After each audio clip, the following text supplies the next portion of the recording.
Pendant 3 ans, j'ai vécu avec le Christ. Plus précisément, le Christ a été mon colocataire.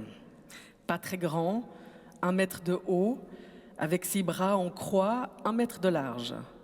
Ma régie était très ouverte. C'était tout de même un Christ crucifié. Il n'en menait pas large lorsqu'il a débarqué. Les pieds noirs de suie, la tête inclinée, les yeux clos, côtes apparentes, corps épuisé, chair morne. Une chevelure d'étoupe, une couronne tressée de cordes de différentes couleurs, vertes et orange. Un périsonium, sorte de pagne sculpté, recouvre son bas-ventre. La jambe droite, passant sur la gauche, un seul et même clou transperçant les 2 pieds.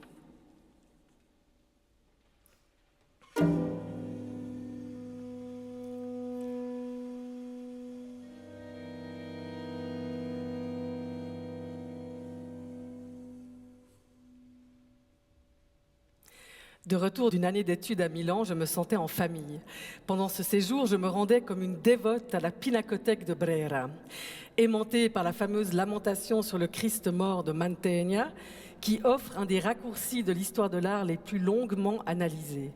L'œuvre présente le Christ allongé sur la pierre du sépulcre, un lit de marbre, le corps placé de face dans une perspective centrale depuis les pieds vers sa tête, comme si on avait le pouvoir de le survoler d'un seul coup d'œil. Ce point de vue ramassé condense l'ensemble des stigmates laissés par la crucifixion. Pieds, flancs, tête et mains. Surtout, on ne voit que lui. Sur la gauche, celles et celui qui pleure, Marie, Marie-Madeleine et Jean. On n'aperçoit que leur visage figé dans l'expression du chagrin, de la perte. Leurs larmes témoignent de l'arrachement, de la sidération. On les remarque à peine, comme s'ils n'appartenaient pas à la scène. Le corps mort prend toute la place. Il irradie d'une force surréelle, alors même qu'il semble vidé de toute vie. Pas de sang issu des stigmates. Les trous dans les mains et les pieds renvoient à l'enveloppe du corps. Une dépouille qui incarne soudain un symbole, pendant que des témoins le pleurent, dans un temps réel et humain. Lui fait déjà partie de l'éternité, de l'universel, d'un espace-temps tout autre. Regardez, une fine auréole quasi imperceptible, son corps couleur marbre se transforme en sculpture. Le rose satiné de l'oreiller, les veinures rouges du marbre expriment le sang du Christ versé. Grande solitude du Christ et grande présence aussi.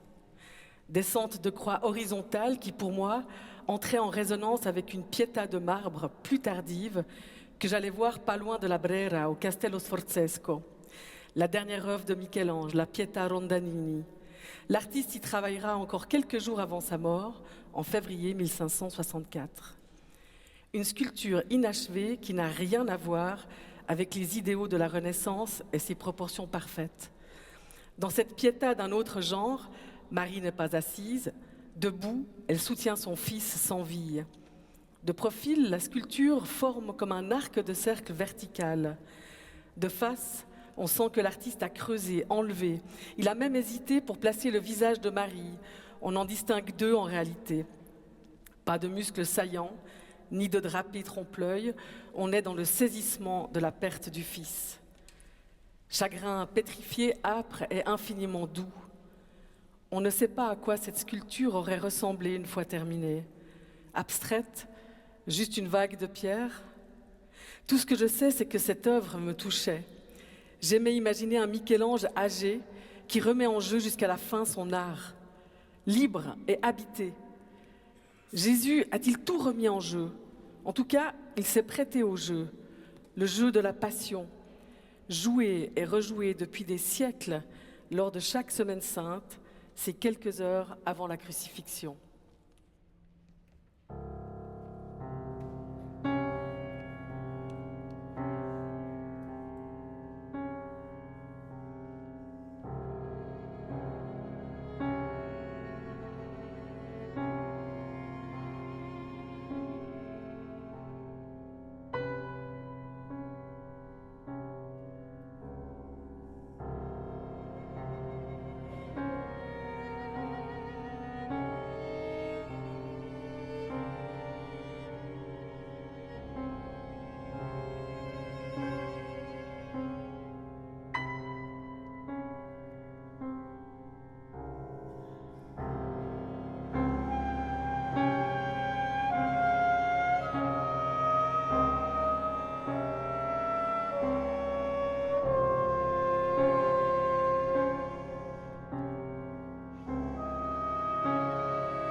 Quand le Christ est arrivé chez moi, je l'ai accueilli dans le salon.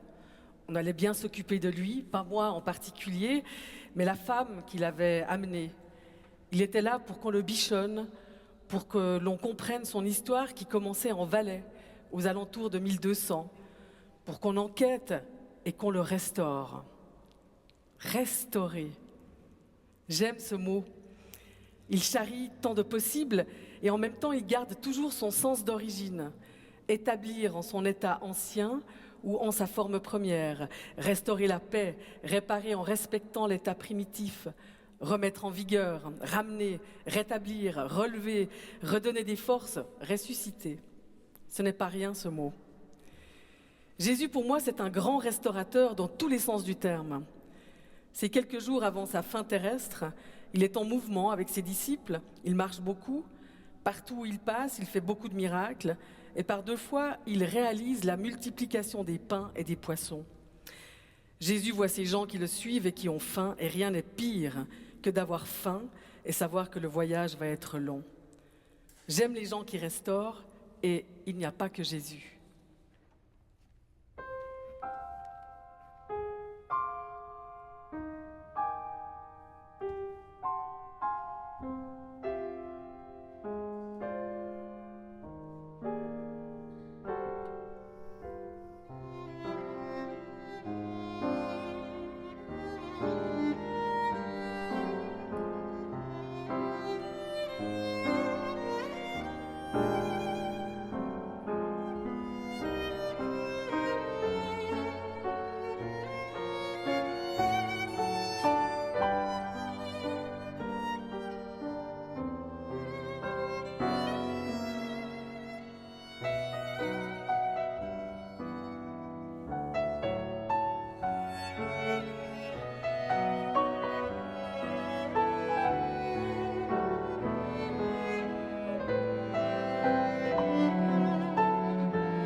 J'ai toujours eu envie de partager un plat de pâtes avec la chanteuse, artiste, militante italienne Giovanna Marini, décédée l'année dernière. Une femme debout, toujours, avec sa guitare, chanter, dire, même tissu, recoudre les fils de l'histoire, donner de la voix aux autres, créer l'école populaire de la musique du Testaccio à Rome, qui aujourd'hui encore forme des musiciens au chant social. Chant de l'ici et maintenant et de l'autrefois, méconnu. Giovanna Marini, vue il y a plus de 2 décennies sur la scène d'un théâtre au bord de l'eau. Assise loin, je me sentais pourtant attablée au premier rang de ce qui se passait. Je n'ai perdu aucune miette de ce moment, puissance du récit offert sans prêchi-prêcha, imprégnant l'esprit et le cœur bien plus que des images. Moment à part où harmonie, dissonance, élan, révolte, lassitude face aux répétitions des drames, des erreurs, des injustices, et aussi éclat de joie, simplicité, échange fécond, authenticité comme un ouvrage à remettre chaque jour sur le métier. Tout cela sur fond d'un continuo tranquille, 6 cordes pincées pour installer le tempo des aléas du monde. Toute sa vie, elle transcrira avec sa guitare et son quatuor de voix amies la mémoire de l'Italie qui confine à des questions humanistes et universelles. Cette mémoire, ce sont des instants qu'elle éprouve, corps, âme, esprit, des années 50 à nos jours. Des instants que j'ai vécus, dit-elle, collectivement, avec les autres, comme les inondations catastrophiques de 1950, comme les revendications sociales d'une Italie rurale galopant vers la ville, comme les inquiétants débuts des années 80 où le terrorisme s'est avancé à visage cagoulé. Comme ce jour où j'ai chanté dans un hôpital psychiatrique et où j'ai retrouvé parmi les malades des visages amis, frustrés et victimes d'une société qui les avait abandonnés sur le bord de la route. Sur sa route à elle, elle rencontre des anthropologues qui l'invitent à se dépêcher à collecter les chansons de la campagne promises à disparaître. À l'origine, raconte-t-elle, c'est Pasolini qui m'a fait comprendre l'importance de la culture orale. Autre personnage inspirant, troublant aussi.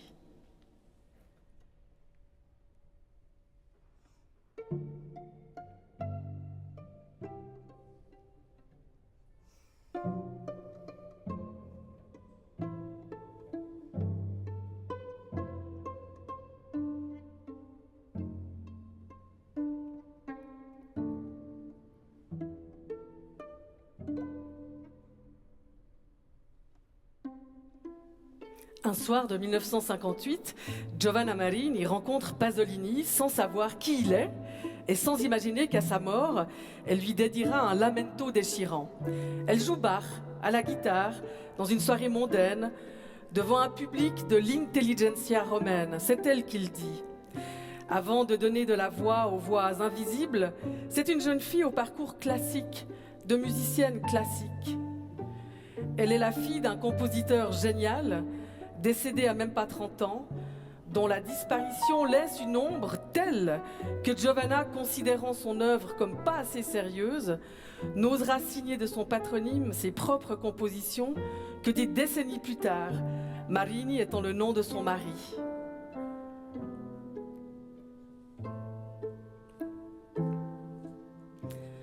À cette époque, en 1958, elle a tout juste 20 ans. Elle interprète ce qui est donné, respect de l'écriture des partitions. Pasolini lui demande de chanter quelque chose. Elle continue de jouer Bach. Il se met, lui, à entonner une chanson populaire, Casetta de Trastevere. En réponse, elle lui chante une laude du XIIe siècle, apprise dans un recueil. Pasolini lui dit que le chant n'existe pas dans les livres. Il lui parle de culture orale. Ça ne lui dit rien. Culture orale. Ignorance totale et intransigeante de l'élève. On ne savait rien du tout, raconte-t-elle. Mais on n'avait pas de complexe d'infériorité.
Par la suite, Giovanna Marin y tracera la route avec ses enfants, guitare sous le bras, pour aller à la recherche des champs ouvriers, paysans ou politiques, et plus tard, elle enseignera ses découvertes. Elle part à la rencontre, récoltant ses récits chantés depuis des siècles, activant ses mémoires, créant le maillage d'une histoire polyphonique au-delà des conventions. Une existence entre l'art et la vie, entre poétique et politique. Même pas peur des cloisons à abattre, faire circuler, c'est ce qui compte. Elle fera la paix avec l'ombre de son père l'année de ses 75 ans et elle commencera à signer certaines de ses compositions par le patronyme hérité de lui, Salviucci. À force de mettre en lumière des voix invisibles, elle a choisi de devenir visible aux côtés de son père, portant son nom sans se perdre ni s'effacer. Oui, comme j'aurais aimé partager un plat de pâtes et boire un coup avec elle. Et aussi avec Pasolini, ces deux-là me plaisent, si différents l'un de l'autre, si liés pourtant. Pasolini réalise en 1964 l'Évangile selon saint Matthieu, un chef-d'œuvre de film incarné sans être sacrilège, qui plaît à presque tout le monde, aux croyants comme aux athées, aux marxistes, aux freudiens. Pourquoi cet athée intellectuel s'intéresse-t-il aux évangiles ? J'ai lu quelque part que Pasolini considérait la foi comme le prolongement de la poésie. Résumant son film, il fait cette synthèse. Ça raconte simplement l'histoire d'un homme qui est né pauvre et qui meurt après une existence brève et dramatique en remettant aux hommes un message de paix et d'amour. Et ce gars, Jésus, lui faisait aussi un peu penser à sa propre histoire. Comme un étrange effet miroir. Pasolini va lui aussi mourir à 53 ans, martyrisé, voire sacrifié, pour avoir dit la vérité dans une société italienne qui ne pouvait pas l'entendre.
L'année dernière, à la même période, je viens 4 soirs de suite écouter les textes lus de l'Évangile selon Marc. Je retrouve mes notes prises à ce moment-là. Le Christ restaure par sa crucifixion l'ordre des choses. En fait, il n'y a pas d'ordre, il y a renversement et déplacement. Le centurion qui le crucifie sera le premier à se rendre compte que lorsque le rideau se déchire, Jésus était le Fils de Dieu. Je me mets à sa place. J'imagine le Saint-Temple de Jérusalem au cœur de la vie religieuse juive, où des animaux étaient offerts en sacrifice. Ce voile du temple séparait le Saint des Saints, demeure terrestre de la présence de Dieu, du reste du temple où les hommes vivaient. Seul le souverain sacrificateur avait le droit de passer au-delà du voile une fois par an et faire l'expiation des péchés. Voilà, c'est vite dit. D'après certaines sources, on sait que ce voile mesurait environ 18 mètres de haut, qu'il faisait 12 cm d'épaisseur et que la force de traction combinée de chevaux attachés des deux côtés n'aurait pas suffi à déchirer le voile. Jésus poussa de nouveau un grand cri et rendit l'esprit. Et voici que le voile du temple se déchira en deux, depuis le haut jusqu'en bas. L'entrée du Saint des Saints est désormais ouverte à toutes et tous, en tout temps. Autre renversement, les personnes qui accourent vers le Christ mort, ce ne sont pas ses disciples. Ceux-là ont eu peur, ils ont déguerpi, ils ont trahi Jésus, ils se sont trahis. Les personnes qui accourent avec cœur, ce sont les femmes. Des êtres qui comptent peu dans la société civile de l'époque. Leur statut voulu par les lois ne leur empêche rien. Elles sont libres de leur élan. Christ nous libère de nos manques, ai-je aussi noté.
Ces notes de Pâques 2024 se font à partir des lectures de l'Évangile selon Marc.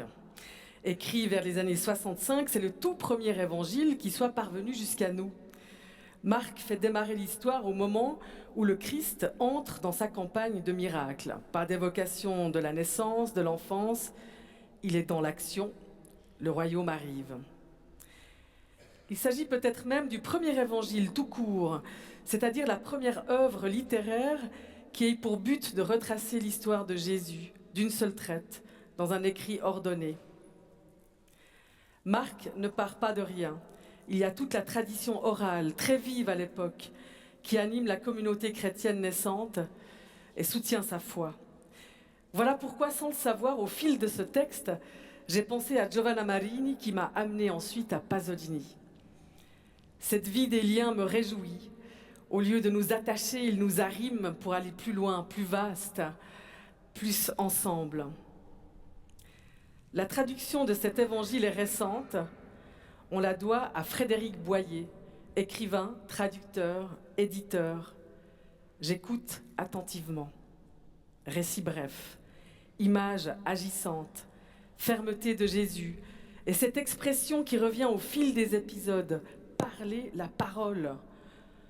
Le traducteur a abondamment écrit sur ce mot « parole ». En hébreu, parler, c'est agir.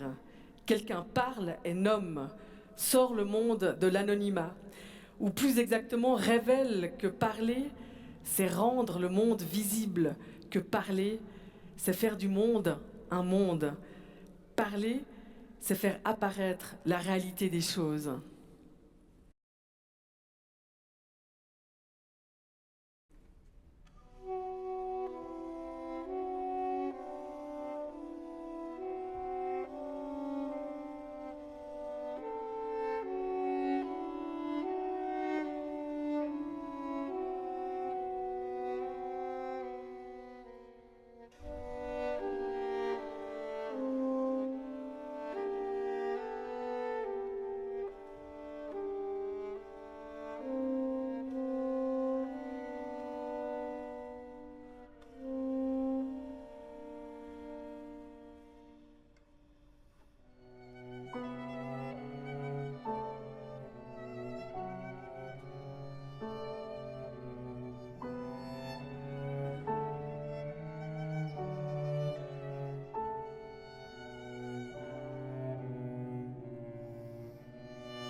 Je ne sais plus comment, mais j'apprends que Frédéric Boyer est le dernier compagnon de la philosophe et psychanalyste française Anne Dufourmentel, dont je découvre les écrits après avoir été empoignée par l'univers musical de Clara Isé, sa fille. Chanson qui me déloge, me revigore, me trouble comme celle-ci. Le monde s'est dédoublé. Ce matin, il est arrivé une chose bien étrange. Le monde s'est dédoublé. Je ne percevais plus les choses comme des choses réelles. Le monde s'est dédoublé. J'ai pris peur, j'ai crié, que quelqu'un me vienne en aide. Le monde s'est dédoublé. J'ai accueilli un ami qui m'a pris dans ses bras et m'a murmuré tout bas. Regarde derrière les nuages, il y a toujours le ciel bleu azur qui, lui, vient toujours en ami, te rappeler tout bas que la joie est toujours à deux pas. Il m'a dit, prends patience, mon ami, prends patience. Vers un nouveau rivage, ton cœur est emporté, et l'ancien territoire t'éclaire de ses phares. Elle aussi, elle parle la parole. Les 6 titres sont écrits et composés l'année suivant la mort de sa mère. Un hymne à la vie libre et vivante, lit-on au sujet de ce disque. Hymne traversé par la perte et la nuit, cri d'amour qui rend grâce aux aubes nouvelles et unit les êtres dans la tempête. Sa mère, dont la mort accidentelle bouleverse l'été 2017. Elle se noie en tentant de porter secours à des enfants. Anne Dufourmentel a écrit une vingtaine de livres, dont L'éloge du risque en 2011. Elle raconte dans une interview de 2014 « Ce qui me frappe quand on interroge les raisons ou les conséquences ou l'apparition de ce qu'on pourrait appeler un sacrifice, c'est que précisément, qu'est-ce qui fait qu'une personne se considère vivante ? Souvent, la manière dont elle va se relier à sa propre vie a déjà disparu à ce moment-là. Soutenir sa vie sans ce sacrifice n'a plus de sens. Ce n'est plus être en vie, c'est une manière d'être déjà mort. Ce qui n'enlève absolument rien à la force du geste. On met toujours la mort de l'autre côté et la vie du côté de celui qui la donne. Mais au fond, on peut aussi partir d'un lieu où on est à demi-mort, où on est déjà cerné par la mort, et donc le mouvement du sacrifice est aussi un aller vers la vie.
Mon colocataire crucifié arrive donc à la fin du printemps chez moi. Le soleil de l'Ouest inonde le salon des 17 heures. Lorsque le Christ n'est pas en restauration, il est, tout simplement. J'aime passer du temps avec lui, j'aime le regarder. J'aime son visage calme, sans expression de douleur ou de grimace martyre. L'arc de ses sourcils très cambrés donne à ses paupières closes comme une expression d'un lointain étonnement. Il peut l'être, étonné. Son histoire palpite comme une enquête. Il serait né en 1200 en Valais, retiré d'un bois de tilleul, symbole d'amour et de fidélité avec ses feuilles en forme de cœur. On célèbre les mariages sous cet arbre. Pensé d'abord comme un Christ apollinien, corps droit, jambes droites, tête droite, chevelure sculptée, raisonnable, mesuré, maîtrisé, un vrai Apollon en effet. Il est davantage un symbole qu'un humain auquel on pourrait s'identifier. Les années passent, les perceptions, les points de vue changent, le Christ se rapproche de nous, ses souffrances deviennent les nôtres. Si l'on saisit les siennes, si on se met à sa place, expression tellement étrange, peut-être qu'alors le monde deviendrait meilleur. La sculpture traverse les époques, on ne la remplace pas, preuve de la dévotion qu'on lui porte, véritable objet de culte, on l'adapte à l'ère du temps. On scie le cou du Christ pour l'incliner.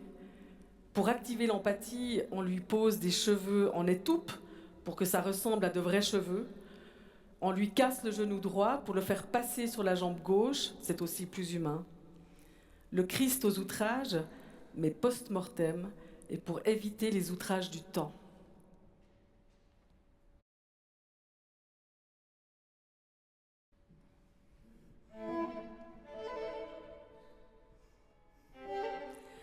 Dans le salon atelier, le soleil du soir met de l'orange et de l'or partout. La pièce a changé d'odeur. Quand Jésus a débarqué, ça sentait la poussière de vieux bois. Grenier de l'enfance, cache-cache dans la charpente qui supporte tout, une toile d'araignée dans les cheveux, le ray de lumière dans lequel valdingue la poudre du temps. On éternue et on risque de se faire repérer. Puis, très vite, cette odeur de poussière laisse place à celle de l'encens, celle qui a tournoyé autour de mon colocataire pendant quelques siècles, encens passé qui se réchauffe à la vie domestique présente. L'amie restauratrice vient travailler quasi tous les jours. Avant qu'elle ne vienne chez moi, elle a perdu un bébé qui n'est jamais né. Elle fume, observe celui qu'elle restaure et laisse tomber les cendres sur le parquet. Avec le printemps, j'ai posé dans l'atelier un vase avec des branches de saule pleureur. Petit à petit, elles se garnissent de flamèches vert tendre. Le travail de restauration est terminé. On plie l'atelier. Mon colocataire déménage et va retrouver sa place dans sa collection au musée. On balaye, on ramène la table et les outils. La pièce demeure vide quelques semaines. Il reste le bouquet de branches de saule pleureur. Ces branches sentent l'encens.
Dans un grand parc de ma ville, pas loin de l'eau, il y a un cèdre du Liban. On ne le voit pas forcément de loin. Ses branches épanouies à l'horizontale partent d'un double tronc. De près, pulsation lente, en pleurs, la rumeur du monde et ses secrets embrassés. Il y a bien des années, je traversais ce parc tous les jours. Il y a bien des années, j'avais des tristesses qu'un matin j'ai déposées dans un bocal vide d'oignons rouges au vinaigre. Des mots, des images découpées, brûlées, des vœux de joie et des au revoir. Fermez le couvercle. Je suis sortie dans l'air frais d'un début de printemps. Je suis arrivée au pied de l'arbre, une cuillère à soupe pour creuser la terre, offrir aux tristesses un écrin d'humus, offrir aux larmes un bois résistant à l'eau. Des années plus tard, repasser dans ce parc sans s'y arrêter, jeter un œil vers le cèdre du Liban, solide, imperturbable, continuer le chemin, sentir le soleil chauffer ses épaules, s'ébrouer dans le jour offert.